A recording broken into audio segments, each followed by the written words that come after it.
Ebben a két vörös dögben annyi statikus töltés van a surlódástól, hogyha Szandi arcához érek, az eseményhorizont úgy beszippantja a téli álmát, hogy a gamma sugárzástól még a fenyőfa is visszafelé fog nőni.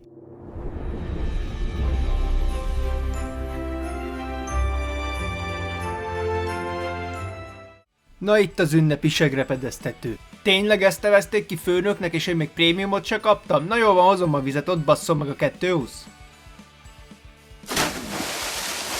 Ahú! Mi a... Hogy élsz te leszopott mandarin? Szádba rakok egy narancsot, aztán addig foglak ütni, még fantát nem húgyozol. És ez lélegzik. Öj, az előbb ekkorát fostam te. És ez lett a főnököm? Én befújtam cseresznyés légfrissítővel, de úgy cseresznyés szárszag lett. Nagyon örülök, hogy nem lesz karácsonyi prémium, főnök úr. Ja, Így legalább mondhatom a családnak, hogy írjanak levelet a Mikulásnak, mert a fizetésemből csak a rezsit tudtam kifizetni. De legalább magának van új Bentley-je. Én kaptam 400k prémiumot.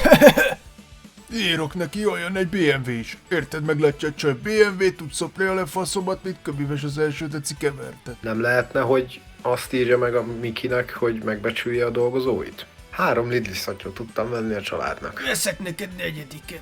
Lófaszt a picsádba, még nem fizettem ki a Bentley-met, ráadásul kéne még egy BMW is. Még több gyökér dolgozót kérek a Mikulástól, akin spórolhatok. Így kell is a Bentley, mert ahogy kinéz, anélkül nem biztos, hogy az állatkertben a majom kienné a kezéből a perecet. Főnök, ne felejtsen búcsúlevelet írni, mert lehet neki megy az első fának.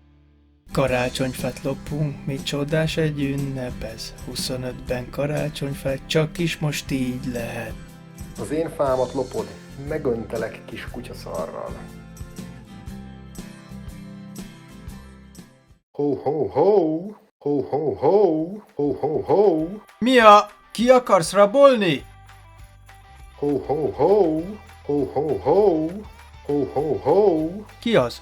Utoljára a szomszéd bácsi adott ki ilyen hangokat, mielőtt rácsatlakoztatott pacemakerre átvette az ünnepi világítás ritmusát, és az öreg úgy kezdett villogni a sötétben, mint egy záratos neonreklám a piros lámpás negyedben. Na ez lesz az eredménye, ha kutyapózban análszex után átfolyik a cucca másik lyukba, és megfogan a szaros lé.